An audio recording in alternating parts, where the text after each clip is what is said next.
Bonjour à toi et bienvenue à l'Incubateur.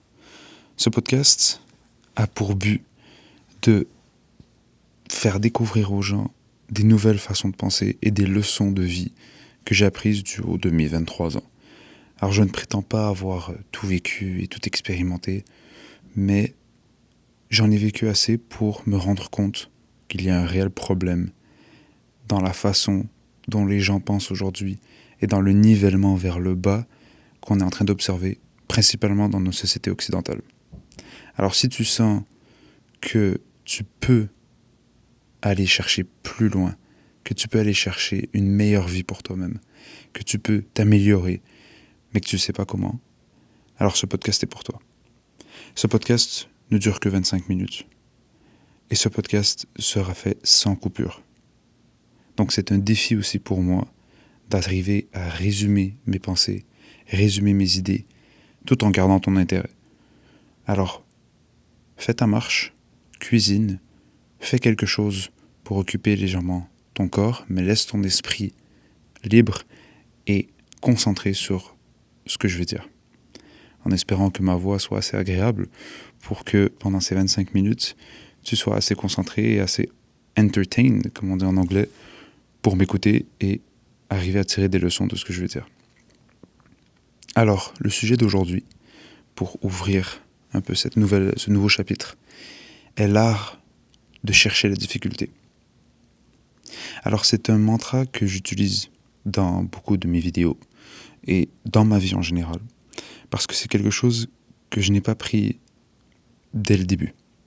C'est quelque chose que j'ai dû développer avec les années et qui m'a servi depuis. L'art de chercher la difficulté, c'est littéralement l'opposition à l'art de chercher la facilité. Et l'art de chercher la facilité, c'est la façon dont je peux résumer le mode de vie de 99% de la population aujourd'hui. Il n'y a qu'à voir autour de toi.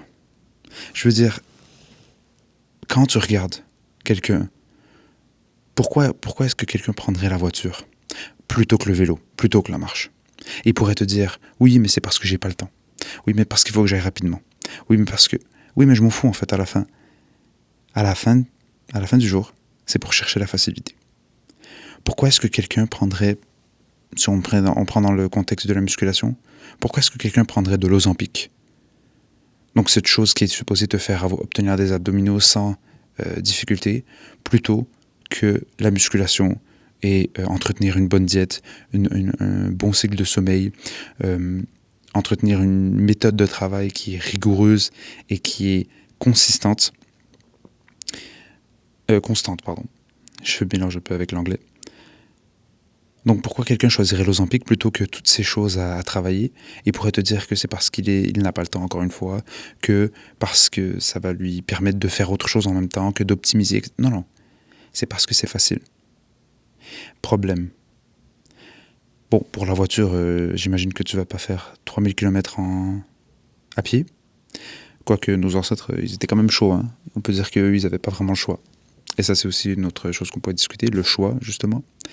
Mais le fait de chercher la voiture, le fait de chercher l'Ozempic, le fait de chercher la nourriture congelée, déjà préparée, les repas de merde là qu'il y a dans tous les supermarchés congelés avec des centaines d'ingrédients pour une lasagne bolognaise, alors qu'il se supposé en avoir 3, et avec tous les conservateurs et je sais pas quoi. Pourquoi les gens choisissent ces options-là? Parce que les gens ont développé l'art de chercher la facilité. On veut que les choses soient faciles, on veut que les choses soient indolores. On veut pas se casser la tête, on veut pas souffrir, on veut pas simplement avoir une confrontation, avoir quelque chose qui nous offre de la résistance. Et si je peux aussi transposer ça dans un autre contexte, les relations. Pourquoi est-ce que les gens préfèrent éviter des discussions, que ce soit avec leurs amis, avec leurs parents, ou avec leurs femmes, ou avec leur mari? Parce que c'est plus facile. Ils peuvent te dire, oui, mais c'est pour éviter des combats, c'est pour éviter des conflits, c'est pour éviter de vexer l'autre personne.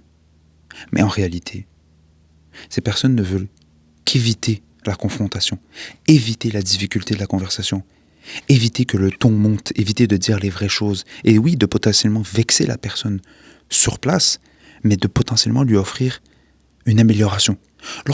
Cette phrase est connue, lorsque tu tiens à quelqu'un, tu lui dis les vraies choses, parce que tu veux qu'elle s'améliore, même si ça va lui faire mal, même si ça va être douloureux sur le moment.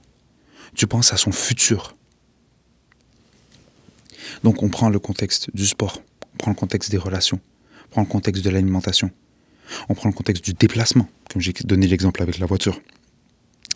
Partout, les gens cherchent la facilité. Et j'en faisais partie. J'en faisais partie. Je demandais à mes parents quand j'avais 16 ans, je demandais à mes parents de m'amener à la salle. Bon, déjà au moins j'allais à la salle, ça c'était bien. Mais je demandais à mes parents de m'amener à la salle alors que j'habitais à 20 minutes de marche. Je demandais à mes parents de m'amener chez mes amis.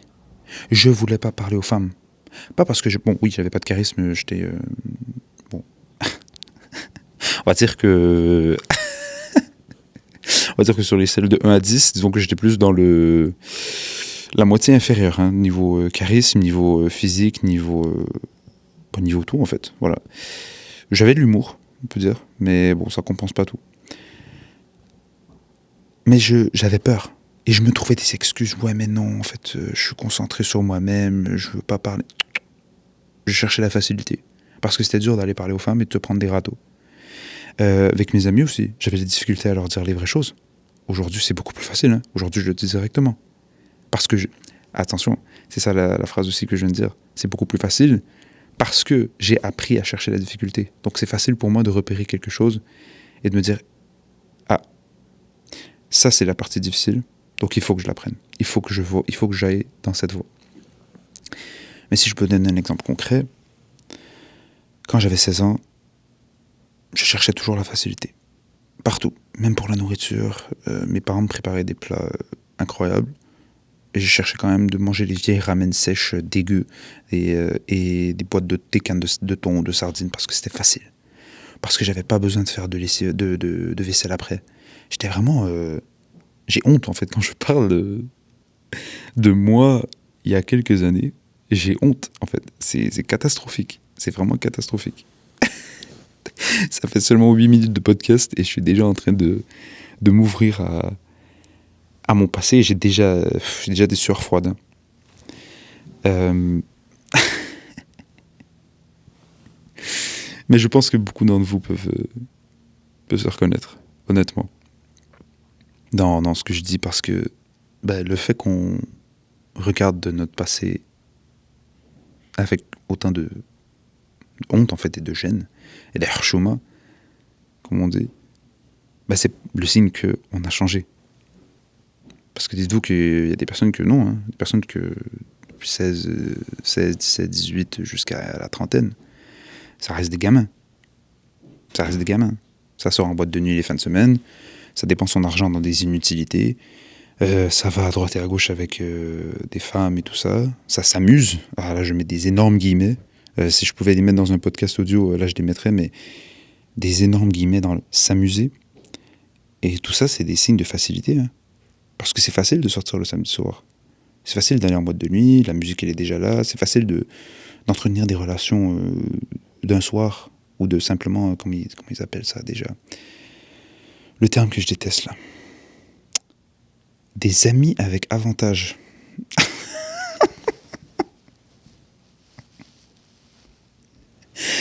genre le seul avantage de ton ami c'est que tu peux le baiser. Genre c'est quoi ça? Je veux dire, moi aussi, j'ai des amis avec avantage, mais leur avantage, moi, c'est qu'ils m'offrent des opportunités dans le business, dans l'immobilier, qui me poussent à aller à la salle. Parfois, on joue aux jeux vidéo ensemble et tout, c'est pas mal. Ils me disent d'aller à la salle ils disent d'aller à la salle de sport. On va se manger des bons restos avec, on cuisine ensemble, on passe des soirées à jouer au poker. On est bien. Moi, c'est ça les avantages. Moi, c'est pas que je les baise ou qu'ils me baisent. Tu vois? C'est quoi ce terme? Bref. Mais c'est facile d'entretenir des relations comme ça. Ce qui est dur, c'est le vendredi soir, le samedi soir, de travailler sur tes projets. Alors que tu as toutes les tentations de vouloir sortir, tu as toutes les envies, tout le monde autour de toi comprendrait que tu veuilles sortir. Pour c'est bon, te relaxer, c'est bon, tu as eu une dure semaine. C'est facile aussi de rester réveillé super tard la fin de semaine parce que c'est bon, c'est le week-end, c'est correct si je me réveille à 13h. Ce qui est dur, c'est de se lever quand même aux mêmes heures. On s'est levé pendant la semaine. C'est facile le samedi de se dire, vas-y, je me lève à 13h et je vais même pas aller à la salle parce que faut que je me repose de ma soirée d'hier. Ce qui est dur, c'est d'assumer son choix et de quand même aller à la salle, peu importe à l'heure à laquelle on se réveille. Aller faire une course, aller faire ses projets, faire ses devoirs, étudier. Ça, c'est dur. Donc si je reviens à l'idée de base, l'art de chercher la difficulté, c'est réellement un art parce qu'il faut à chaque moment dans sa vie et à chaque instant voir les deux chemins qui s'offrent à nous. Le chemin de la facilité et le chemin de la difficulté. Je donne un exemple concret, l'enregistrement de ce podcast. J'aurais pu prendre la voie facile et me dire « Ah mais non, écoute, qui va l'écouter ? De toute façon, qu'est-ce que j'ai à dire ? J'ai pas encore beaucoup d'abonnés. Non, vas-y, je vais... » Ça, c'est la voie de la facilité. Parce que je l'aurais dit à tout le monde, et tout le monde m'aurait dit « Bah oui, t'as raison. Ouais, bah oui, c'est normal. Ouais, t'as raison. C'est correct. » La difficulté, c'est de me dire « Vas-y frérot, j'ai un setup claqué. J'ai jamais fait ça. J'ai jamais parlé à un micro sans avoir une caméra devant, sans avoir de retour, sans avoir de cut aussi. Parce que pour ceux qui n'ont jamais fait de la création de contenu, les cuts, je vous jure, c'est magique. Hein.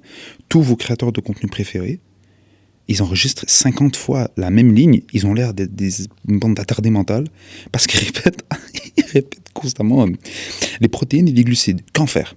Les protéines et les glucides. Qu'en faire ? Les protéines et les glucides. Ils répètent H24 jusqu'à trouver le plan parfait.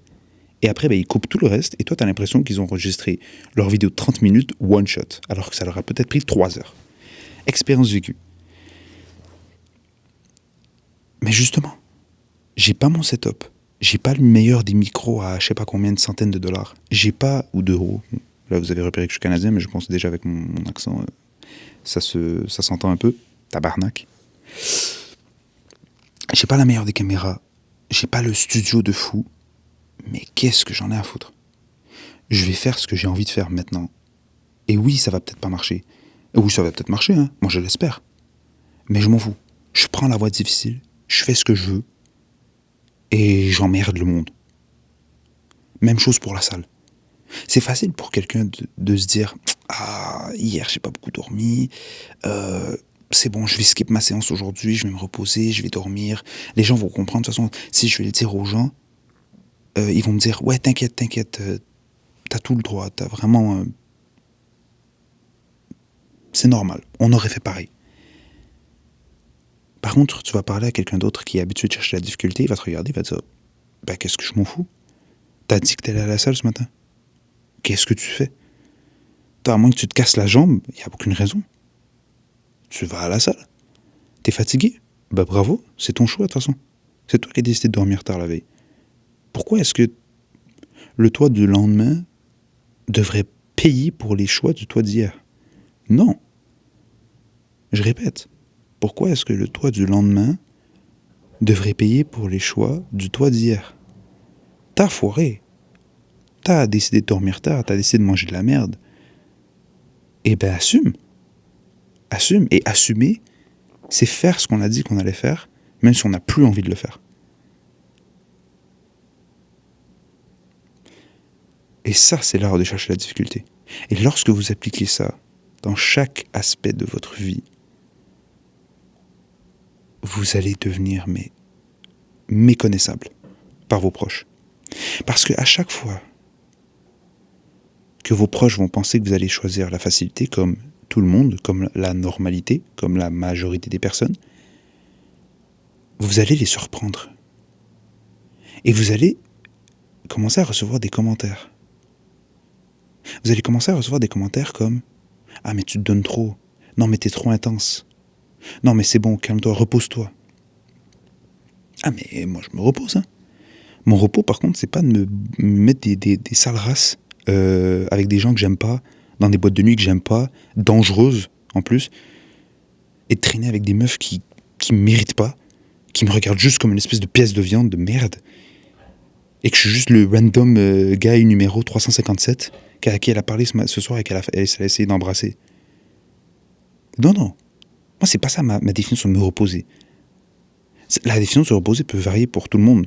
Mais quand la définition de te reposer, c'est littéralement de défoncer ton corps, de défoncer ton âme, de défoncer ton esprit, bah excuse-moi, c'est pas la définition du repos, ça. C'est pas la définition du repos. Ça, c'est la définition de l'échappatoire. Parce que les gens échappent à leur vie d'ennui. Et justement, là où vient quelque chose d'intéressant. Lorsque tu commences à chercher la difficulté, tu te rends compte qu'en fait, ta vie devient tellement plus intéressante. Parce que tu te dis, mais je fais des choses que les autres ne font pas. Donc lorsqu'on discute, eh bien en fait, j'ai des choses à dire. Je veux dire, quand tu viens le vendredi soir parler avec des personnes et que tu dis, ouais, ce matin, je suis allé courir 10 km dans la pluie. Peut-être les autres vont te regarder et vont dire, mais t'es fou? Tu vas dire, bah non, parce que hier, j'ai dit que j'allais courir 10 km. J'avais pas pris en compte qu'il allait pleuvoir. Il a commencé à pleuvoir. J'ai dit, bon, bah, tant qu'il n'y a pas d'orage, c'est pas dangereux. Donc, let's go. Oui, parce qu'attention, l'art de chercher la difficulté, c'est pas l'art de chercher la mort. Hein. Attention. Courir au milieu de l'autoroute, c'est pas... Oui, c'est difficile, mais c'est aussi très très con. Genre, faut... Voilà. L'art de chercher la difficulté, mets un casque quand tu fais du vélo. Hein.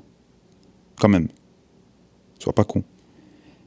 Mais tu vois, les gens vont te regarder et vont te dire, mais comment t'as fait? Pourquoi t'as fait ça? Tu vois, tu vas commencer à discuter. Quand les gens ils vont te dire, ouais, t'as vu la meuf hier qui t'a parlé en boîte, là, tu lui as écrit? Non. Putain, mais c'était une bombe et tout. Ouais, mais je m'en fous. Moi, je m'en fous, je cherche pas une meuf comme ça. Je cherche pas une meuf comme ça. Quand les gens ils vont te dire, ouais, t'as fait quoi hier? Bah, j'ai étudié. De quoi, on est samedi soir? Pourquoi t'as étudié? Parce qu'on a un examen. Parce que je voulais être sûr de performer. Tu vois, les gens, ils vont te dire, putain, mais il est pas normal, lui. Il est bizarre. Il est spécial. Tu vois? Tu commences à avoir des choses à raconter.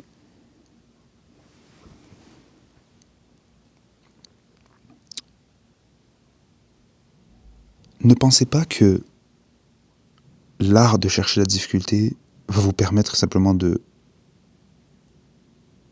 dépasser absolument toutes vos limites à chacun des moments de votre vie.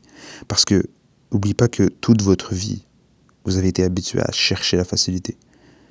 Chercher comment faire les choses facilement. Pas plus facilement, pas de façon optimale, parce que ça c'est normal. Si je peux faire quelque chose plus facilement que je le fais maintenant, je vais essayer de le faire, c'est sûr. Mais jusqu'à un certain point, vous devez vous habituer à quand même chercher la difficulté. Parce que si la facilité vient au prix de votre progrès, de vos performances, que ce soit cognitive, que ce soit émotionnelle, que ce soit au niveau de votre âme, que ça vide votre âme. Parce que je donne un exemple, mentir, c'est très facile. Si je peux à X ou Y moment de ma vie dire deux choses, l'une chose et son contraire, ben j'ai gagné. Parce que c'est trop facile à ce moment-là. Parce que je peux utiliser l'argument que je veux au moment où je le souhaite.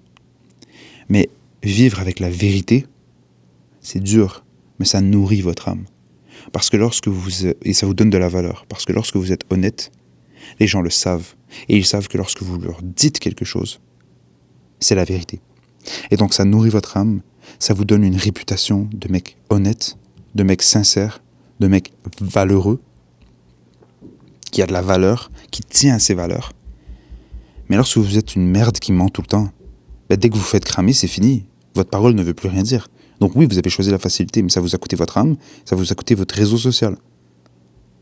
Donc à ce moment-là, la facilité, non, elle valait pas la peine. Non, elle valait pas la peine. Je donne un autre exemple. Dans un moment où chercher la facilité peut, à ce moment-là, être une bonne chose. Lorsque vous faites une course, vous pouvez vous péter les jambes et continuer à courir votre 10 km, ok. Mais pour la prochaine fois, vous pouvez vous dire, comment est-ce que je peux courir plus facilement? Est-ce que c'est ma foulée qui a un problème? Est-ce que c'est mes genoux? Est-ce que c'est j'entraîne un peu mes abdos, mes jambes, mes fléchisseurs? Est-ce que c'est quelque chose qui peut me permettre de courir mieux? C'est quelque chose à laquelle j'ai réfléchi parce que ça fait des années que je cours. Et à des moments, je ne pouvais plus courir parce que mes rotules, bon, mes patellas pour les intimes, parce que ça s'appelle une patella, plus une rotule maintenant. Mes rotules étaient défoncées. J'ai cherché des vidéos, plutôt que de me dire, et encore là, une fois, plutôt que de me dire le chemin de la facilité, peut-être qu'il faudrait que j'arrête de courir, c'est peut-être pas fait pour moi. J'ai dit non, je vais chercher comment m'améliorer. Donc j'ai regardé des vidéos sur les foulées, j'ai parlé à mes frères, j'ai parlé à des coachs spécialisés en course, comment améliorer ma foulée. Et finalement, j'ai réglé mes problèmes de rotule. Et j'ai pu continuer à courir mes 10 km. Donc à ce moment-là, j'ai tout de même dans la recherche de la facilité, puisque je voulais faciliter ma course, j'ai quand même pris le chemin le plus difficile, puisque j'aurais pu arrêter de courir. Mais non, j'ai décidé de prendre le chemin difficile et de rechercher comment régler mon problème. En bref, l'art de chercher la difficulté, c'est vraiment l'art de vous dépasser, l'art de vous différencier, l'art de devenir quelqu'un de spécial, quelqu'un que les gens admirent, quelqu'un à qui on souhaite ressembler, mais qui semble tellement loin, tellement inatteignable, qu'on se dit non, c'est trop dur. Lorsque vous avez atteint ce stade, lorsque les gens commencent à vous dire des phrases comme « je sais pas comment tu fais »,« si seulement j'avais autant de facilité que toi »,« t'as de la chance toi »,« ouais mais toi t'es chanceux, c'est facile pour toi ». Lorsque vous faites croire aux gens que chercher la difficulté pour vous c'est facile, vous avez gagné. Vous avez gagné. Parce qu'à ce moment-là, les gens se disent « mais c'est un autre homme, c'est quelqu'un qui est au-dessus ». Et vous devenez un exemple. Vous devenez un héros. Un héros, on se demande toujours, mais comment il fait ? Comment il fait pour toujours choisir la bonne chose, toujours prendre la bonne décision, toujours sembler stoïque, toujours avoir les valeurs en place et appliquer ces valeurs ? Et bien, tous vos héros là, tous vos héros d'animé, tous vos héros de films, de séries, ce que vous voulez, ils ont tous une chose en commun. Ils cherchent les difficultés. Ils regardent les options. Ils se disent, si celle-là, elle est facile, il y a quelque chose derrière. Soit c'est mon âme, soit c'est mon corps, soit c'est ma réputation sociale. Mais c'est quelque chose que je devrais payer pour choisir cette option. Alors que la difficulté, ce que je devrais payer, c'est simplement mon énergie et c'est mon ego. Mon ego va en payer. Et oui, je vais peut-être risquer gros, mais je peux gagner énormément dans ça, tout en conservant toutes mes valeurs, tout mon self-respect, tout le respect de mes proches.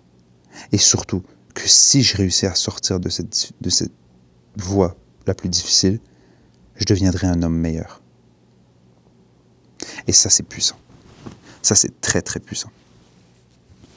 Bon, il reste 2 minutes au podcast.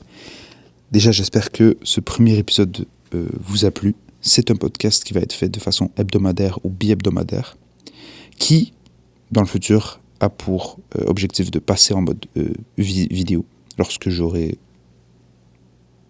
mis en place le setup, me ferait un bon setup bien clean, bien propre, pour être sûr de vous offrir quelque chose de visuellement plaisant, parce que là vous auriez juste ma chambre, en gros, voilà. C'est moche, avec mes posters, donc c'est moche. J'ai préféré au moins vous donner ma belle voix suave à écouter. Et vraiment, si je peux conclure sur une chose, dès maintenant, dès la sortie de ce podcast, dès que vous avez fini de l'écouter, faites quelque chose de difficile. Va courir 1, 2, 5, 10, 20 km. Il pleut, je m'en fous. T'es pas fait en sucre. Va à la salle. T'as dit que t'allais aller à la salle aujourd'hui ? Vas-y. T'as une conversation difficile à avoir avec quelqu'un, que ce soit ton père, ta mère, ta copine, ton copain, ce que tu veux. Parle-lui, écris-lui, appelle-le. T'as remis quelque chose au lendemain, t'as attendu de faire quelque chose, tu te dis, faudrait que je le fasse, mais non, tu vois, non, je vais pas le faire parce que c'est la facilité qui parle. Alors maintenant, tu sais comment le reconnaître. Quand tu sens dans ton cœur que tu prends le chemin le plus facile, dis-toi, il y a quelque chose de mauvais, il y a quelque chose de mal dans ça. Il faut que je cherche ailleurs. C'était Safe Badodine, alias Safe Bedra. Bonne journée à vous.